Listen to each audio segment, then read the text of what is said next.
Today we're going to be talking about how to make the West Virginia ornament, and we are assuming that you're starting with our kit. So let's look and see what is inside the kit. So first, you do have a piece of gold fabric with the pattern already sketched on, a crewel needle, and it's backed already with fusible interfacing. The wool, also with pattern and fusible wool, the embroidery hoop, and the embroidery floss. Cosmos is a little nicer floss, and if you've ever done any embroidery or stitching, you might be familiar with how easy it is to create knots in the floss as you stitch. But this is less likely to knot as you stitch, so that's an advantage, and it just has a little bit of a nicer product. So we hope you enjoy using the upgrade floss. So let's go ahead and start. We're going to use the navy floss first, and I'm going to unwind. So the rule of thumb is about fingertip to elbow length. And then the first thing we're going to do is separate out the strands of the floss. Regular embroidery floss has 6 strands, so if you look closely you'll see that there are 6 strands to this floss, and we're going to use 3 at a time for this project. So for any time that I'm preparing my floss, I need to first separate 3 strands from the other 3 strands. And I'm going to pull that fairly carefully. Again, this is one of the steps when the floss can knot on you, but this Cosmo floss does a better job of separating. And I'm going to use a crewel needle and take all of 3 lengths and thread into my needle. Okay, so now we've got it through, and I'm going to pull gently down and try to get all my strands even. Then wrap it around my finger, push my thumb forward so that it rolls, grab that with my finger now, and pull down into a knot. Now I'm ready to stitch. So now I'm taking my gold fabric, turning it over, and I'm going to remove the paper coating. Now you'll see that there is a coating on the fabric here. So the paper is being removed, the iron fuse is still there. So I'm ready to load the embroidery hoop, and I'm going to unwind the screw on the end, and then it will come apart. Put the fabric right on, try to center the design that I'm going to be embroidering. This one is not going to center exactly, but that will work. It's in the center enough. And then I'm going to tighten that. I can pull gently. I don't want to actually pull the fabric overly. I just want it to be taut in the frame. So the first thing that we're going to embroider is the West Virginia in the middle using a back stitch. And because it has curves in so much of the design, and I want you to get used to the stitch, we're going to start on this straight line on the left side of the V. So I'm going to start at the very top of that line, pulling my needle through till the knot is at the edge. I've got a finger back here. I can feel what's going on in behind. Coming down a stitch length, staying again on the pattern line, pulling through. Now from behind, I'm going to go down about a stitch length. Pull up. Now here's where the back part comes for the back stitch. I'm going back to the tail of the first stitch, or preferably the hole where I came up at the end of the first stitch. And you can see that that makes a line. I'm going to go on down another stitch length and back to the tail of the previous stitch. As I continue to go in this pattern, I'll make a nice straight line. I want all my stitches to be about the same length to have a nice design, to have a regular pattern. But when I get to the point that I need to go around a curve, like here, here, and here, I'm going to make a slightly smaller stitch in order to round the circle well and to make the design look nice. So that's the back stitch.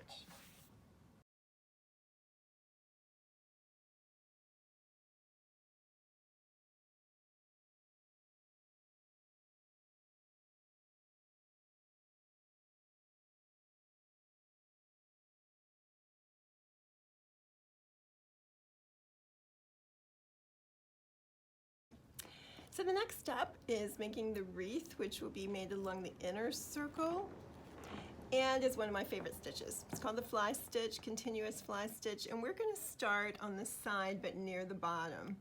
We're coming up anywhere on that line, coming down again about a stitch length. These stitches will be just slightly longer than what I used for the back stitch. Okay, so I've gone down one stitch. Now I'm going to go out to the side, sort of a diagonal, pulling it all the way through.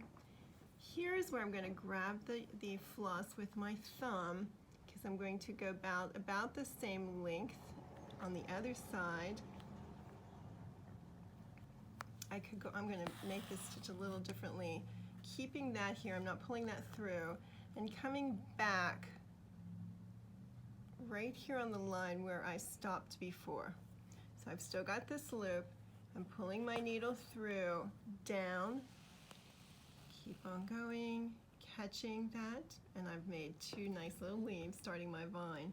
Okay, let's do that again. This time I'm going to do it with one less step, which I actually think is easier. Here I'm going to go down on the line and right back out here.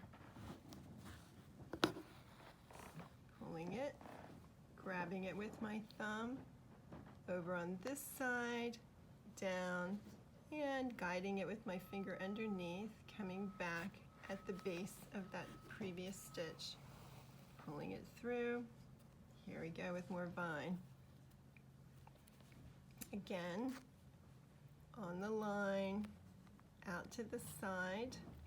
And you'll notice that I'm not really being careful about how big the vine leaves are, because in nature they're not uniform. So I actually like the look of a little bit of difference. These are not all uniform, and that's okay. Holding it with my thumb, my finger underneath, helping guide the needle. Pulling it down toward me to catch that thread. Again, on the line, out to the side, pulling it down, grabbing it with my thumb on the other side, and back where I started from. Whoops, a little too far there. I like it right there. And that's the continuous fly stitch. I'll continue to go around until I meet myself over here.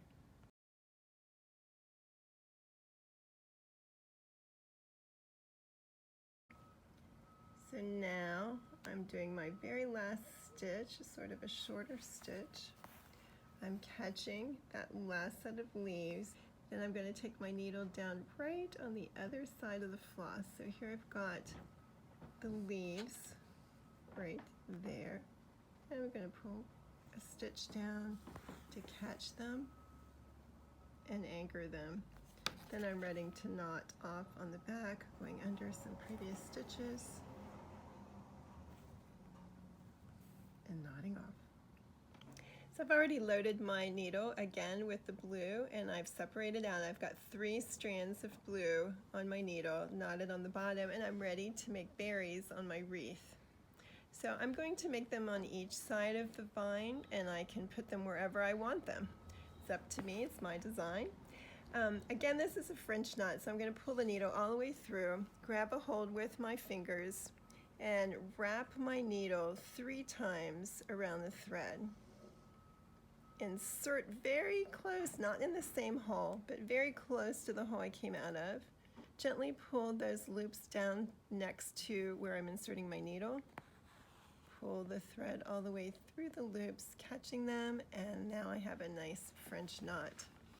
So I'm not sure that I want a berry on every stitch, although you can do whatever you like, but I'm going to move on up, skip a stitch, move on up here, make a French knot, pull all the way through. You can see my first stitch anchoring, grab hold, wrap my needle, 2, 3,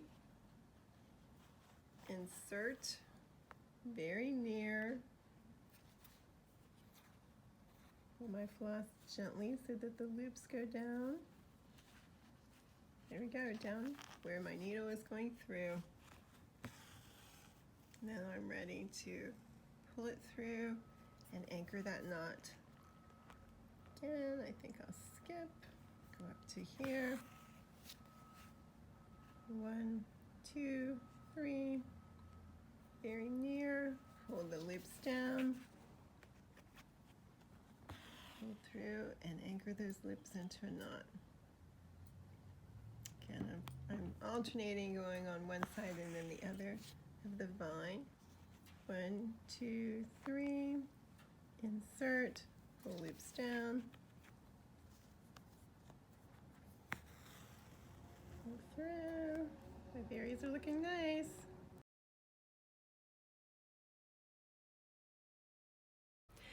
So now I'm ready to take it out of the embroidery hoop. So I am loosening the little screw over there till I can get it out, and you'll see that it is a little bit wrinkled, but don't press it. I am over here at the pressing area. I am going to do some pressing, but not yet, because if you remember, there's fusible, and if I try to press that out, it's going to stick to my iron on my ironing board. So instead, I'm actually going to cut that right off. The outside circle is the cutting line, and if at all possible, you want to use fabric scissors, which is basically just a nice pair of scissors that are only used for fabric, so they cut fabric very nicely. If you use your scissors for paper, you're going to have trouble getting a nice cut, and you do not want to have a lot of fraying on the edge of your fabric. Your piece of wool has the pattern on the back, and I'm also going to go ahead and cut out one of the circles. Again, I'm using fabric scissors so that my wool is least likely to fray on the edge. This time, though, I'm going to leave the paper on when I finish cutting. So here we go. I'm going to need that other circle soon. All right, so you can choose, the wools have various patterns, and you can choose whether you want it to be vertical, horizontal. There are other fabric patterns, wool patterns. So taking a look at that, and I'm going to center my gold onto the wool circle, and I'm going to carefully start pressing on the edges here. I'm trying to avoid my embroidery. I'm not wanting to flatten the embroidery, just getting the edge, trying to get an initial stick. So it's pretty much stuck on there a little bit, and then I'm going to press from this side. Putting down a hot iron right onto the paper. I need to hold that on there for a good 10-20 seconds. I'm actually wanting the fusible sticky part to melt and fuse my gold onto my wool. So I want this all fused on. Now, if you're really, really picky about your embroidery, I have flattened it a little bit, although I have done it from this side. If you put a towel or a washcloth down here first, and then put your embroidery on it, the embroidered stitches will go down into the loops of the terry cloth, and that will help hold your embroidery a little more three-dimensional and not flatten it as much. But again, I'm just making sure that I get a really good fuse. I don't want that gold to come off of the wool. After the gold is fused to the wool, it is time to remove the paper from the back.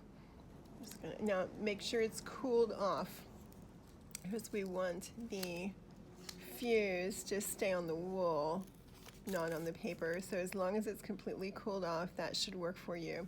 And then we're ready to do the blanket stitch. And I'm going to start at the bottom, because I want my stitches that aren't as good to be at the bottom. I'm just learning there. So I'm coming up the knot off the edge on the blue, off the edge of the gold. Pull this over, and now I'm moving over about a stitch and down about a stitch, inserting into the gold, coming up off the edge of the gold, over top of the floss. This time I'm pulling it away from me so that I catch that floss in a corner. Now again, and I'm holding that down a little bit, I'm coming over and down and stitching back up right off of the gold, making a nice corner, pulling it in the direction so that I have a nice 90-degree angle there. And it's probably hard to see the blue on blue, but this floss is laying right on the edge of the gold. Again, over to make another stitch, taking it out off the edge of the gold, pulling another stitch off of the gold, pulling away from me. That is the beginning of the blanket stitch.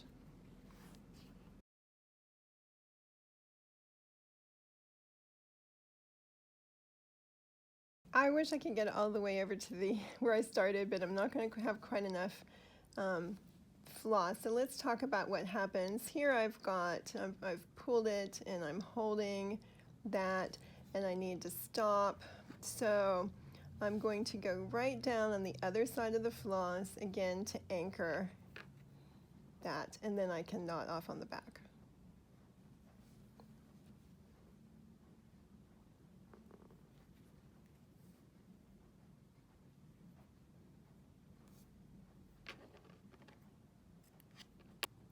So I've finished the blanket stitch. I can admire the embroidery. I love embroidery. I think it makes such a nice design. You can do so many different things with it. So you've learned all of these stitches. Kudos to you.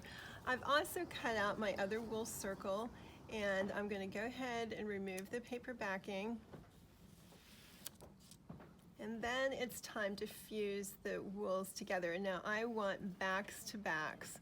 So I want the two fused, has the sides that have the fusible on it, back to back. And you might want to line up the designs.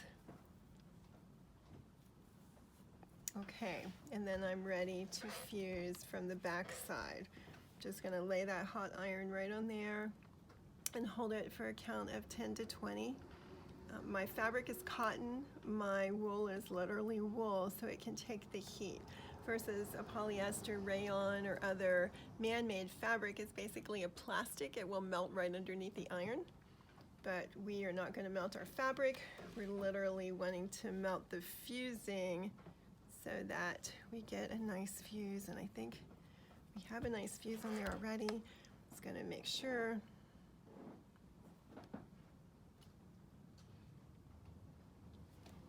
And we should be good to go. Now before I would really do much with that, I do want it to cool. Again, everything is melted in there and fusing together, and I need that to cool off a little bit before I go ahead and do my stitches. The last stitch we have is the same blanket stitch. We're going to show you how to do it because it's a little bit different since we're going to go off the edge. So I finished the fusing, it's cooled off, and this is the time before I stitch to sort of see if the shape of my wool both matches. So like my back wool piece was slightly larger. Right here I have a little cut piece that I don't like, so I'm going to just trim that off, make it more circular. And again, depending on how we trace the pattern and how you cut it out, it could be that it's not the same length from the gold. What you want to be careful with though is that you leave enough to get a nice stitch. Don't cut close to the gold, try to leave. And it's okay if it's not exactly the same because the stitches are going to cover that up. All right, before I do this, I'm going to cut the tail off my knot.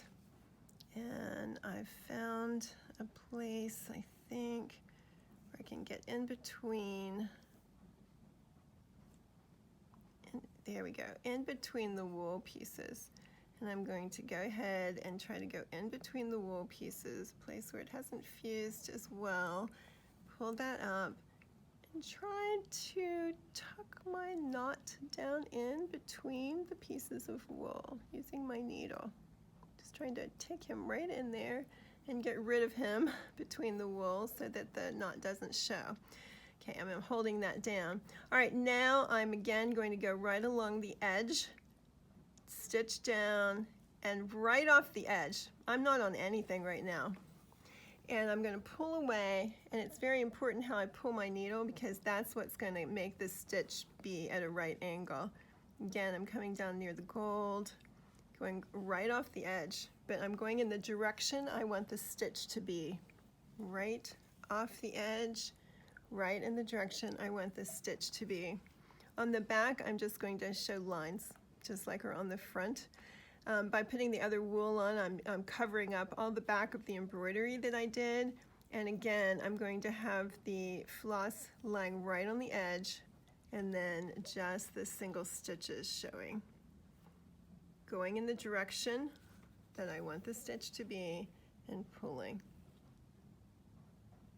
Going off the edge in the direction I want the stitch to be, and pulling. Now that is, it's not pulling the way I want it to pull, and that's okay. I'm just going to loosen that up a little bit, and again I'm going to pull in the direction. Now my stitch is just fine.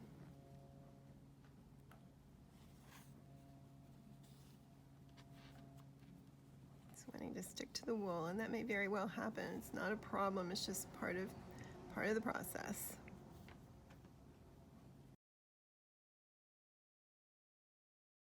Well, we're just about finished. We've got all the embroidery done. We can start to admire our work. The back looks very nice. I've covered up the embroidery from the gold that I don't want showing, and I'm ready to take the last step, which is put a hanger on it. So here I am going right to the top.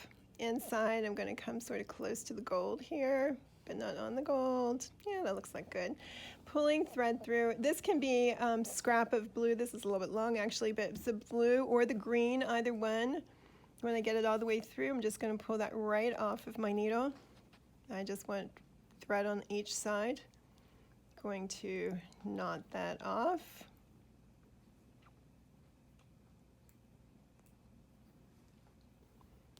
Pull them up together. There we go, nice knot. I'm going to reinforce it one more time.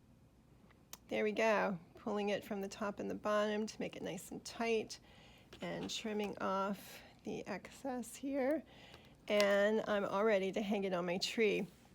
Now, one other thing, I did make a smaller version. This is the size that's actually in your kit. So you'll see that there's more room than what you'd think to make your stitches. This looked a little crowded. Because it is crowded, it's a smaller version. But this is the size that you have. This is the thread color, but this is the size for you. So that will give you an idea. But both of them are ready regardless of the size. They're ready to hang on the tree. I hope that you enjoy it so much. If you have any trouble at all, you're welcome to come into the shop. We'd be happy to help you. And if you'd like to make more, come on in. We have more kits.